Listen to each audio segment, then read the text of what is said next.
about that mile high magic. You can feel it in the air, in the altitude.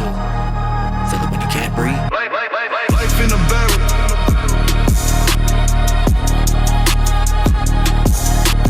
Life in a barrel.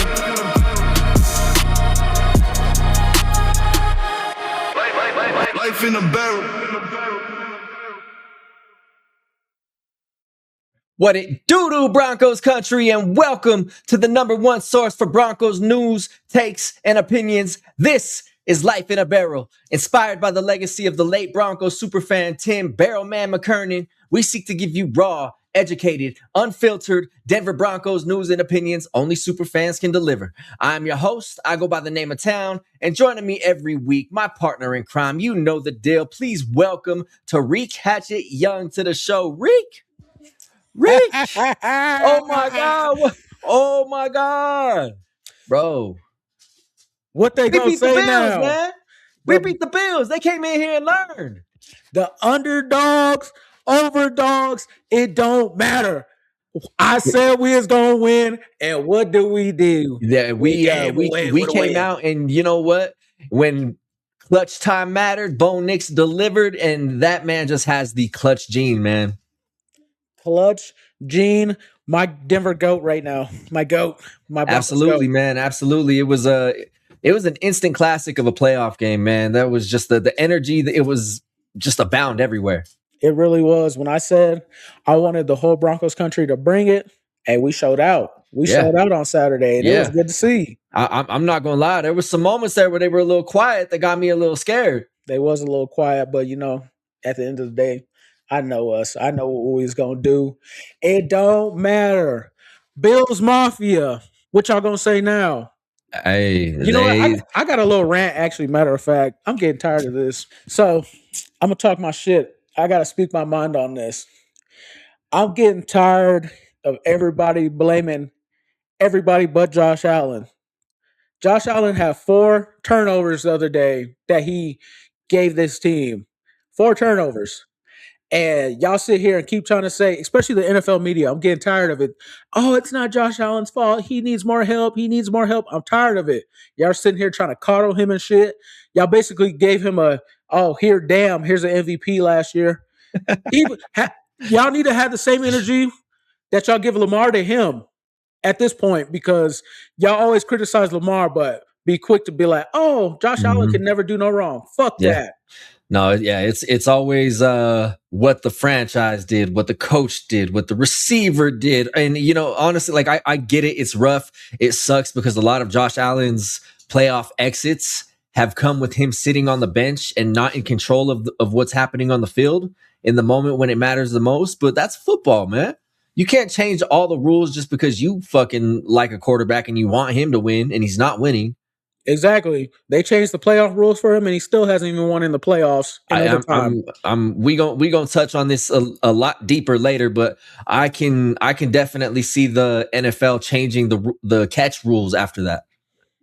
I don't know why. Because Bills Mafia, yeah. No. I'm gonna be nice. That's your one pass because you might get it later. If you know football, you know that's an interception regardless. Hey, well, we're gonna get deeper into that later, man. So let's go ahead and just jump right into the game recap. It was a final score in overtime: Denver 33, Buffalo 30.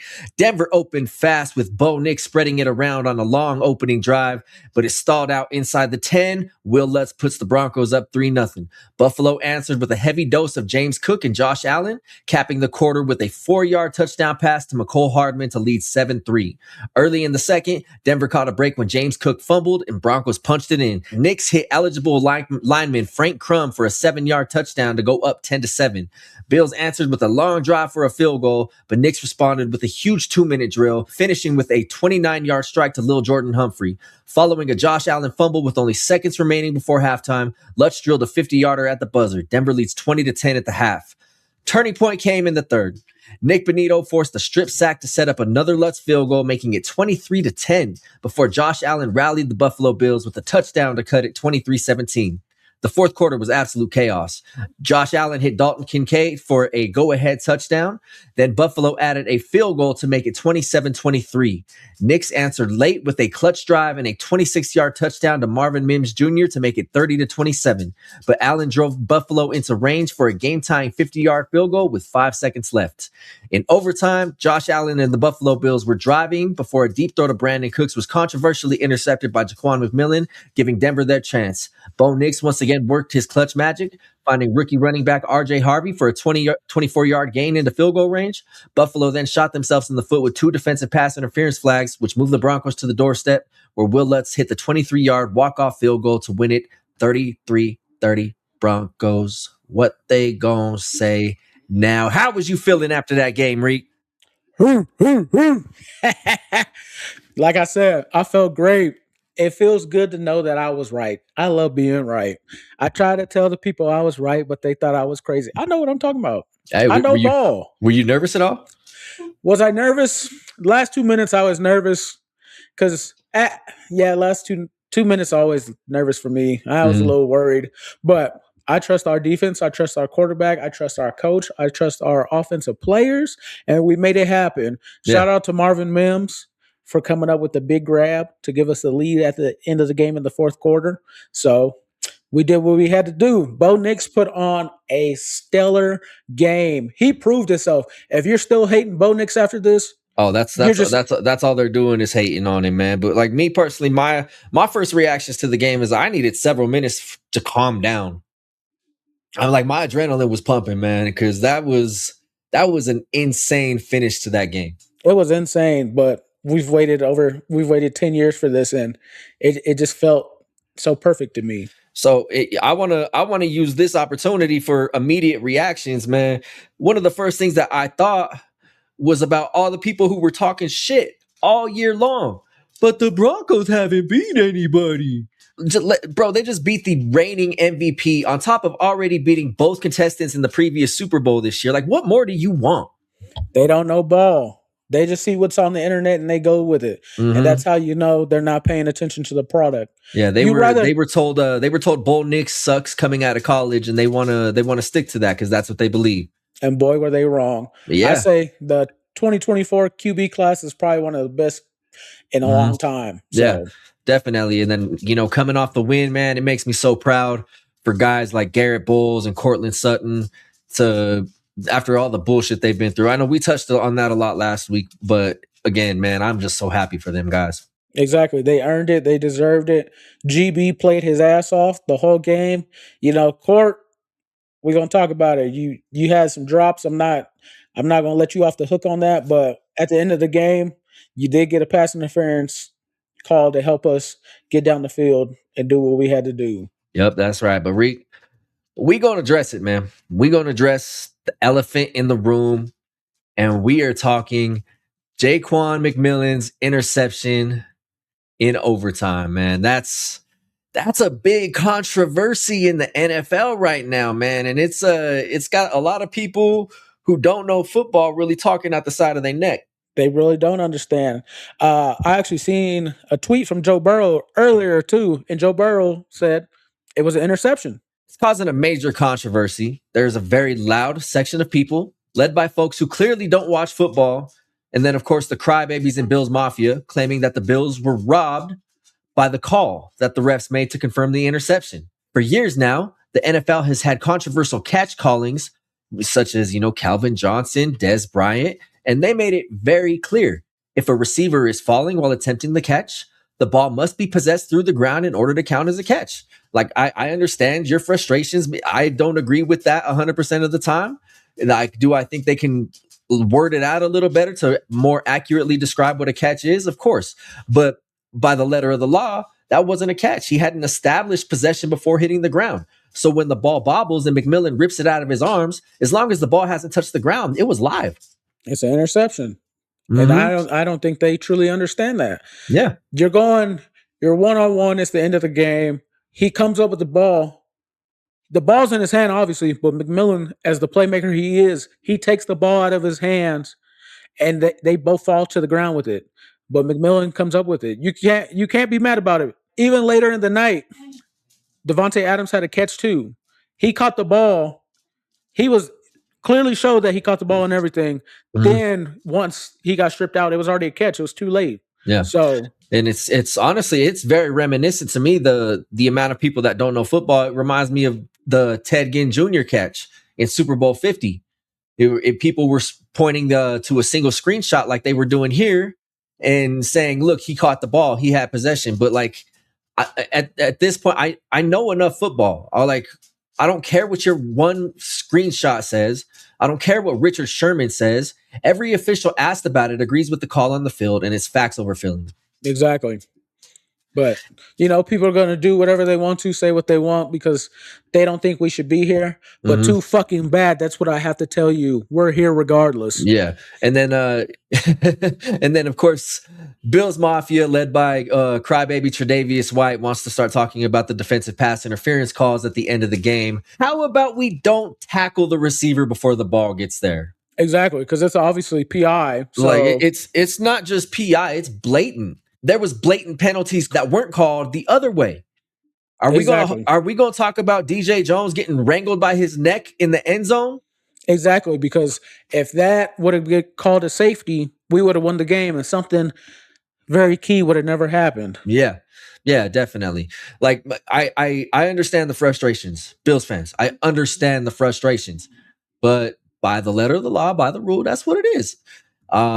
Take But that out. my whole point with this is saying the refs aren't gonna call a perfect game. They're never gonna call a perfect game. They're gonna miss calls in both directions every week, and it's your job as a football team to put yourself in positions where a single call from a ref can't decide a game for you. Maybe if you didn't have 5 turnovers and give up 33 points on defense, you'd kick our ass. You wouldn't have to worry about what the refs are doing. Exactly. But they came out and shit the bed. Yeah, you were down 20-10 at halftime, but also at the same time, you came back into the game. But the turnovers is what killed you. It changed the whole momentum of the game, and you can only blame your team for that. You can't blame the refs because Josh Allen was very terrible with the ball the other day. He was very terrible, and that's why he was crying at the end of the game because he knew he messed up and he let his teammates down. Yeah, he did. He knows it, and the team knows it. I just wish the NFL media would address it. But there was a lot of primetime performances all over that field on Saturday, man. So I gotta ask you now, who is the Mile High Dog of the week? We got a couple of contenders today. My Mile High Dog of the week goes to the one and only Jaquan McMillian, baby. He had 4 targets put on him on Saturday. I'm sorry, only had 4 targets on him, but he only allowed 1 catch for -4 yards and had the big clutch interception at the end of the game, whether you like it or not. Pay the man, That's all I gotta say. Because he a dog, he an X factor on our team. Put some respect on Jaquan McMillian. Mile High Dog of the week, Jaquan McMillian, baby. Way to go out there. And you literally snatched victory from Brandon Cook's hands. Just so you know that. If he makes that catch, this is an entirely different game. It's over. All they needed was a field goal to win. Mm-hmm. That was one of the most clutch defensive things I have ever seen happen, man. It was incredible to watch. Congratulations, Jaquan McMillian, Mile High Dog of the week in the divisional round, man. And shout out to my boy Marvin Mims for stepping up.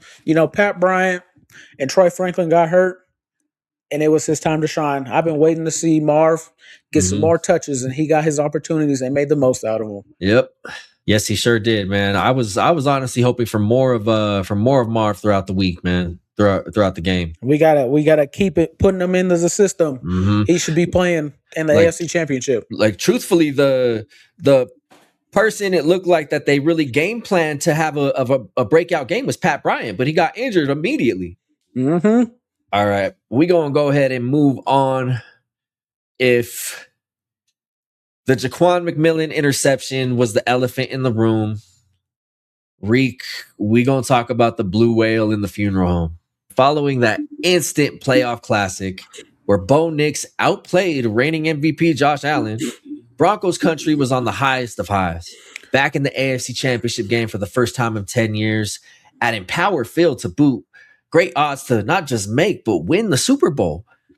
We had about an hour before Sean Payton took the podium in media time originally scheduled for Bo Nix and reported that Bo had broken a bone in his ankle, happening on a design quarterback run 2 plays prior to the game-winning field goal by Will Lutz, and will miss the remainder of the playoffs. Reek. Lonely. I'm Mr. Lonely. I don't have my bow. Bro. That was the Broncos. worst after hour of my life. Yeah. Like we went from we might make the Super Bowl to there goes our season in like an hour. Like I'm not gonna be like pessimist about it. That's not gonna be me, because football is next man up. But this hurt, man. And Broncos country is not taking it well. Look, my brother called me. I'm on the phone with him. He was like, Bo Nix broke his ankle. And I said, shut your dirty whore mouth. Don't ever say that. And he wasn't lying. It hurts because Bo was having a tremendous season. But like we said, next man up. And I believe in Stiddy. I believe we're going on a Nick Foles run with the Eagles. So I'm all in on Stiddy. Yeah, definitely. For me, it was a little different. We had just gotten home, me and my kids, from the watch party that we were at. Laid down to watch a movie. My son put on Revenge of the Sith because he has taste. I look at my phone and I see a post that says Bo Nix has a broken ankle and will miss the remainder of the season. Now, at first I thought it was one of them joke accounts. Like, I was like, what the fuck? Like, I just saw him on the field. He was fine. What the hell happened?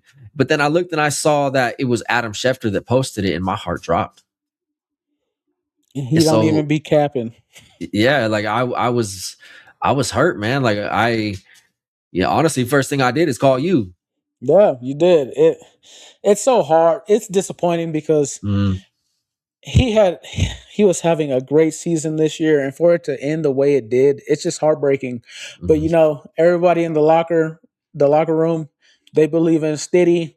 They thank Bo for everything. They know we're gonna get back to it next year. So Bo just got to use it as motivation. I know he's gonna come back bigger, better, and stronger than ever next year. Yeah, no, definitely. He's going to have to use this time. It's going to take a toll on him physically and mentally to come back from this. But I truly do believe that he's capable of doing so. And I hope all goes well. Positive healing for you, man. Yes.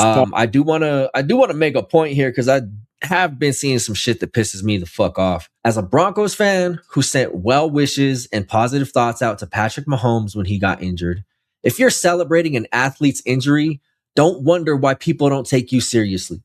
Celebrating injuries is what people do when they have nothing of their own to be proud of, and that's you. Yeah, losers. That's loser activity. You celebrate somebody being hurt, it already tells me the type of character you have. You're just trash. I don't like that. Yeah. I don't like that at all. Exactly. But Bo, I know you got your surgery on Tuesday. Maybe I can just give you my right ankle. I don't really need it. Hey, bro, he has the whole Denver metro area trying to donate ankles at this point. We need them. He needs them, man. But no, it's unfortunate. But it is like we were talking. Next man up. Oh Lord, here we go. Oh shit. It's the old head with salt and pepper on his head.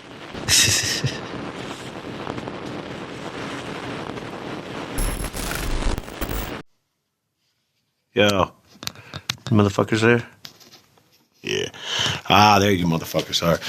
Yeah, all right.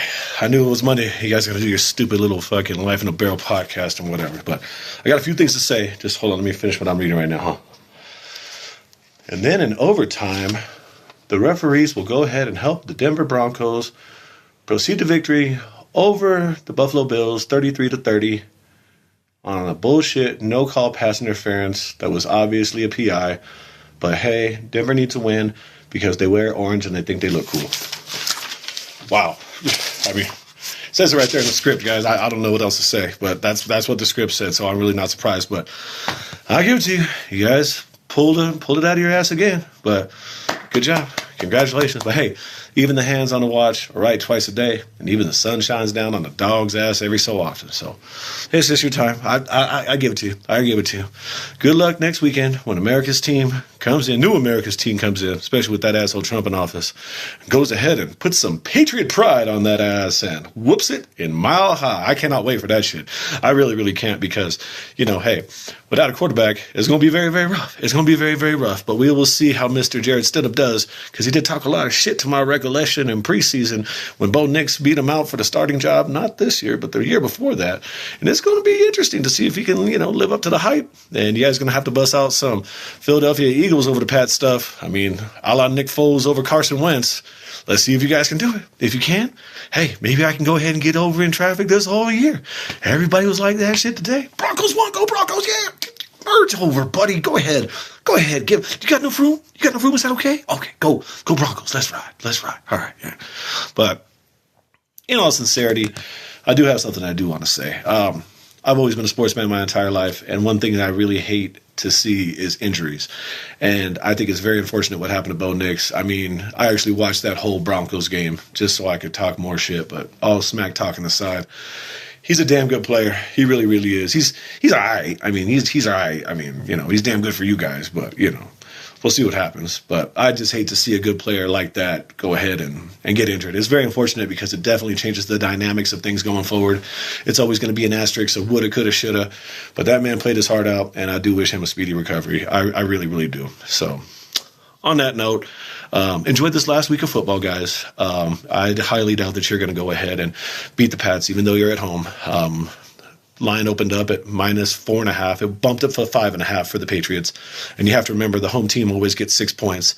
So in reality, it's 11.5 points, which is going to be very, very hard to overcome. But hey, let's see what'll happen. I don't see it happening. So next week, I already pre-ordered some DoorDash for you guys to get delivered to your resident town and over there where you stay, Rico. I got you guys double wham burgers with a whole basket of French fries because it's going to be fucking sad.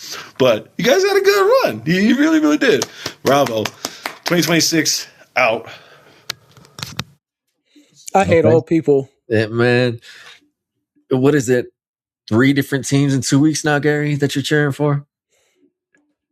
I think he's got bad luck. He keeps cheering for the wrong teams, and the wrong teams keep losing. So, hey, keep doubting us. Like we said, we overdogs around here. We not worried about y'all. We gonna do our thing regardless. I mean, he was a Raiders fan 2 weeks ago. He was cheering for the Bills last week. Now he's a Patriots fan. He's a Patriots fan. Like, do we send the video of him saying "Go Bills" to Patriots fans? I think we should. I think we should too. I think we should. They're gonna find him in the parking lot and 3D his ass through a table. But I think he's still recovering from the one from last week, the one that Bills Mafia put him through. Yeah, I wouldn't be surprised. We're gonna have to find the film on that. It's out there somewhere. If they got film of these ICE agents, man, they got film of Gary going through that table. I'm sure of it. Yeah, they was whooping his ass. Oh man, well, we're gonna go ahead and talk about this matchup coming up, man.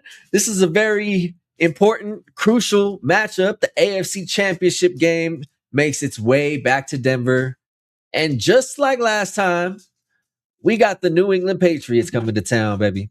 10 years and 1 day later. Nostalgia, 2016 all over again. Yep.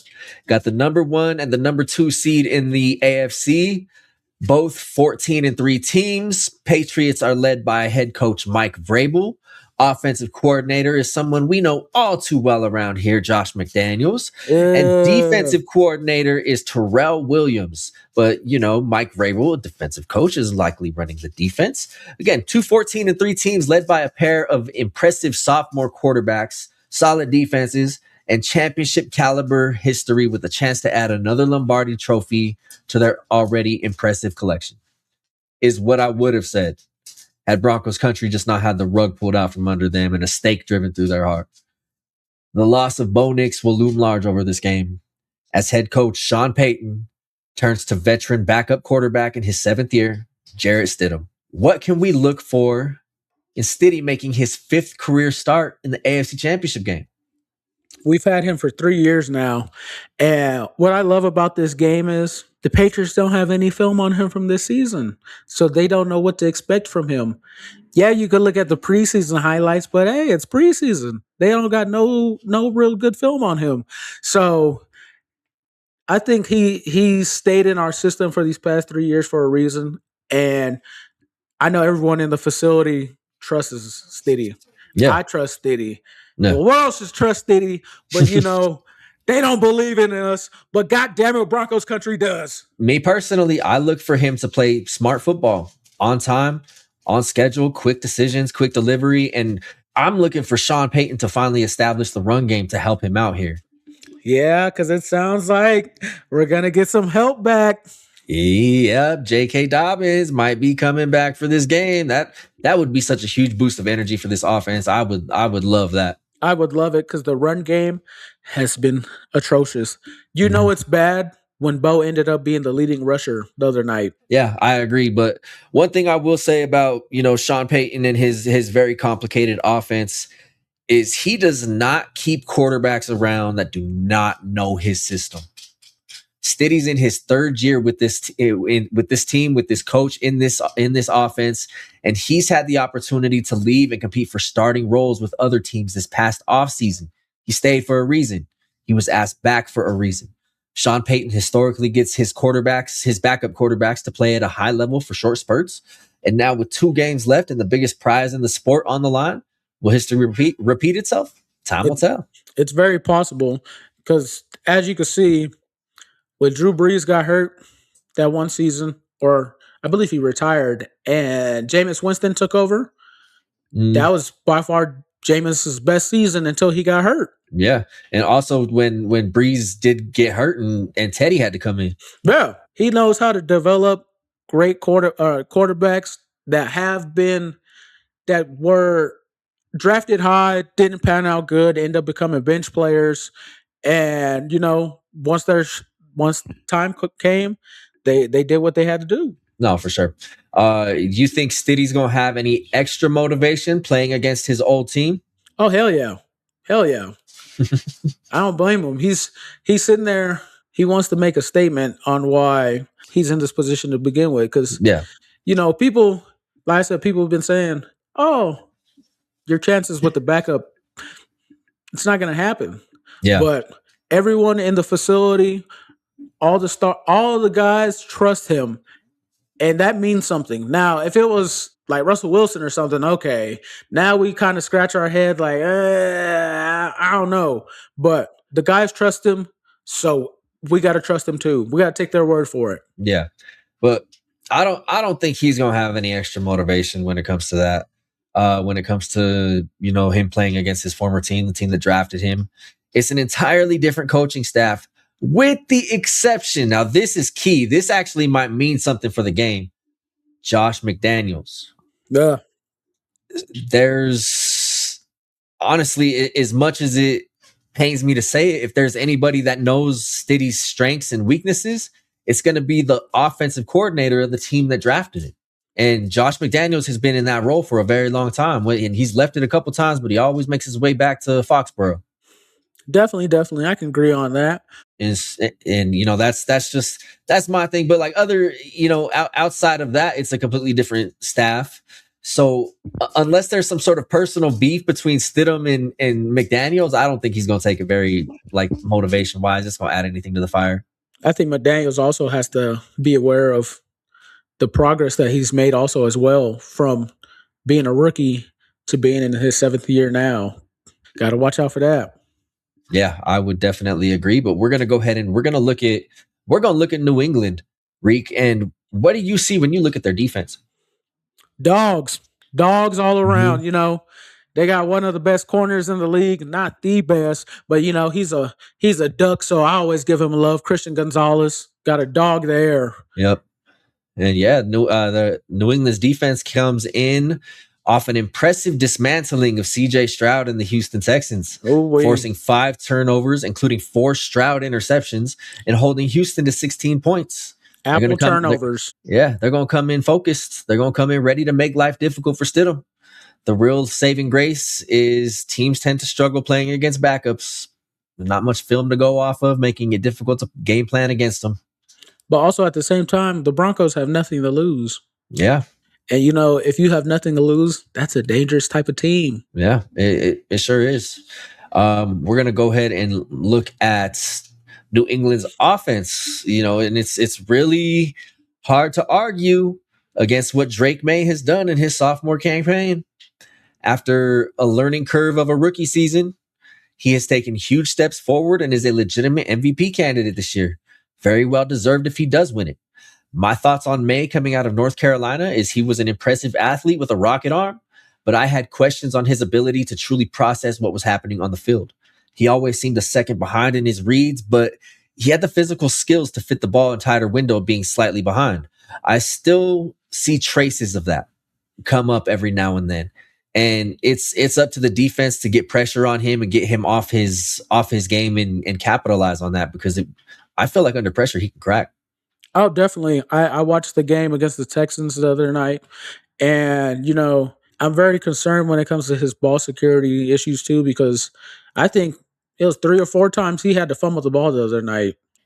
Just from the Texans pass rush. So if we can get Nick Bonito and Jonathan Cooper, the whole D line actually, to just get in his face and force a fumble, oh, we're gonna be perfect, right where we need to be. Yeah, and that's I wanna bring up a point too. Is the run game is a weapon for New England. Yep. And after the game that James Cook just had against us, man, I know Ramondre Stevenson has to be over there licking his chops. Oh yeah, him and Travion Henderson. They're like, oh, we're gonna eat this game. Yeah, but I think their success depends entirely on the run on John Franklin Myers, on whether or not he's able to suit up and play in this game, because it was very obvious that he was not there. Yeah. That first half, we were getting gashed. Gashed. It was so bad. And then once they realized, okay, let's just go under center and hand the ball off. Oh, we were getting cooked from there too. We've touched on the Patriots. Let's go ahead and shift our focus to the Denver Broncos. We as super fans know this team. We know the roster. We know what they're capable of. So what I want to focus on is what type of game plans does each side of the ball need to put together to win this game? And for the offense, I'm a kick it off, and it's very, very simple.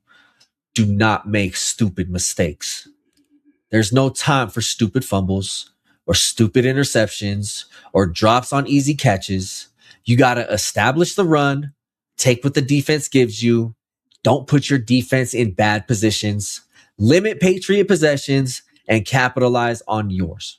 Yeah, I couldn't agree more. We got to limit the turnovers. We only had 1 turnover this past Saturday, so let's eliminate it and make sure we get 0 turnovers.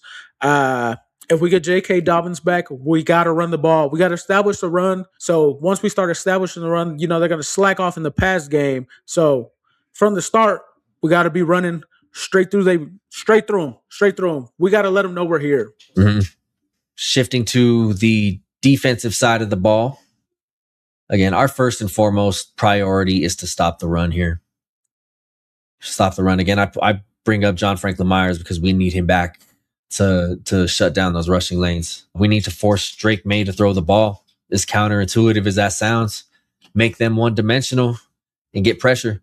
When his decision-making is sped up by the pass rush, that's where him being a split second behind will cause him to make dumb decisions. Take advantage of those, get the ball back to your offense. Couldn't agree more. Nick Bonito, this is your game. If you're going to be lined up on Will Campbell, have a field day, because he didn't have a great game the other day. No, but I'm going to be 100% honest with you. I'm expecting Will Campbell to have a bounce-back game.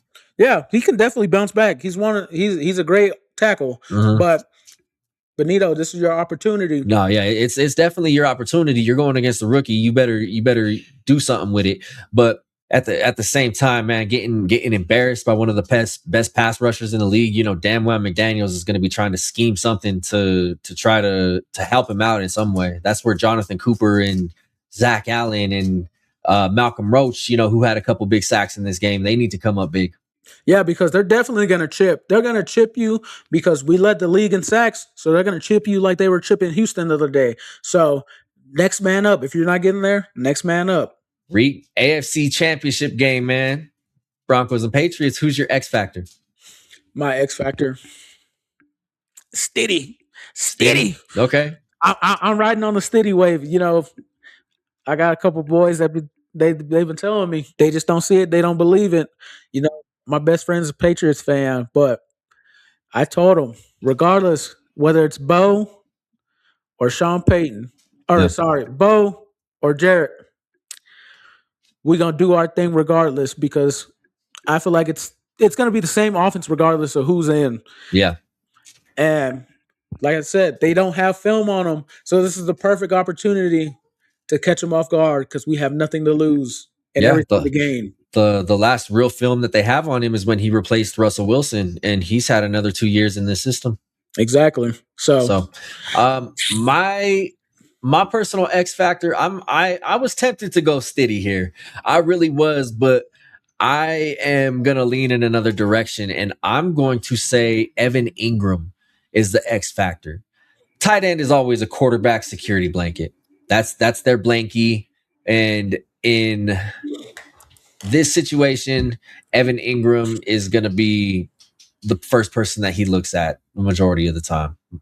Mm-hmm. We got to get him involved more. This is the game to get him involved.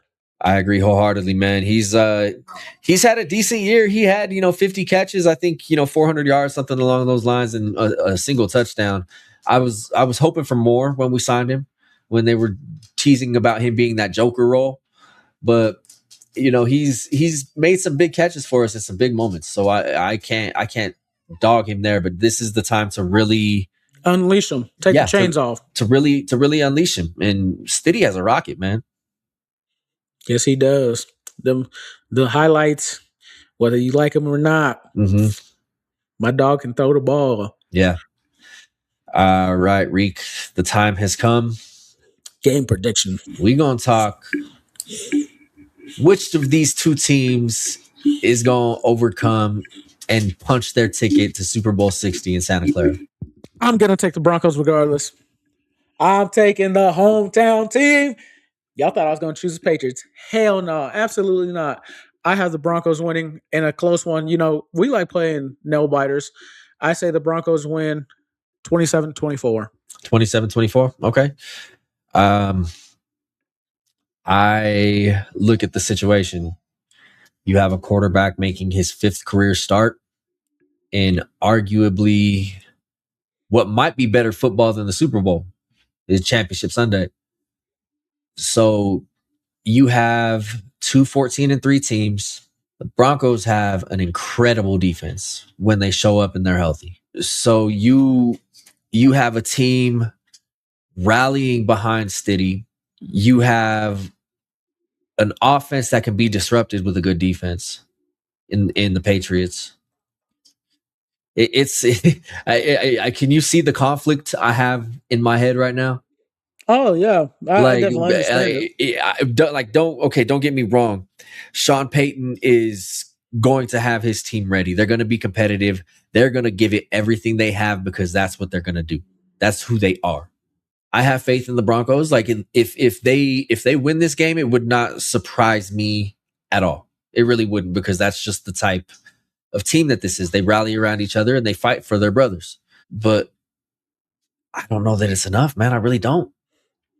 That's a hell of a team over there in New England for us to be playing with. I mean, someone who has less experience than a rookie. That's understandable, but you know me.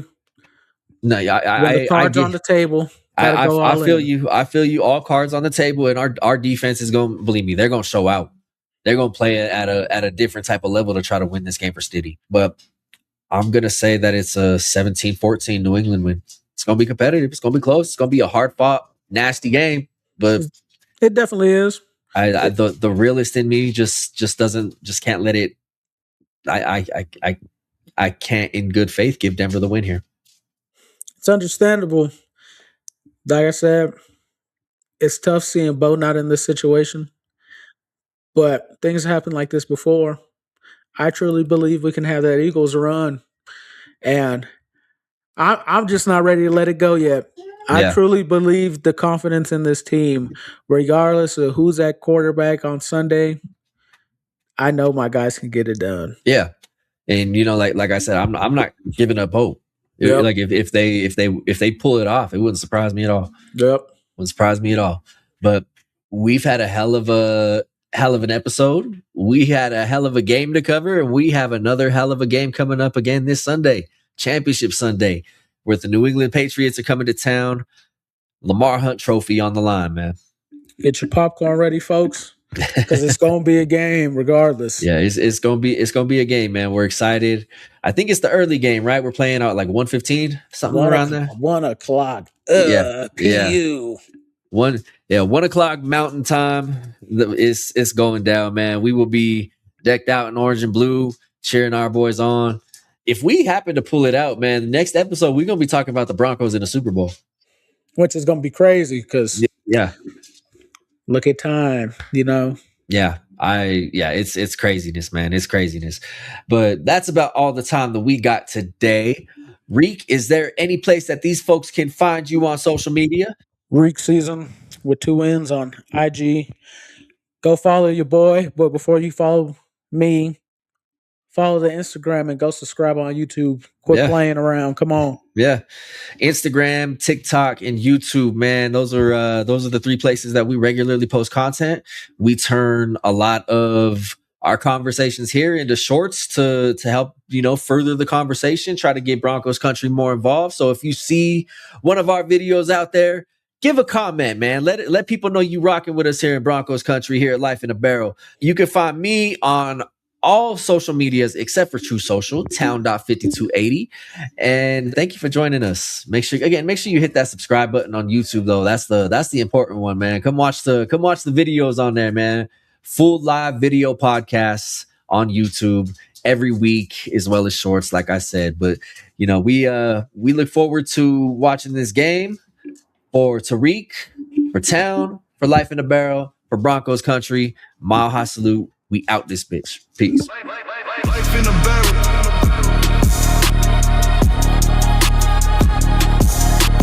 Life in a barrel.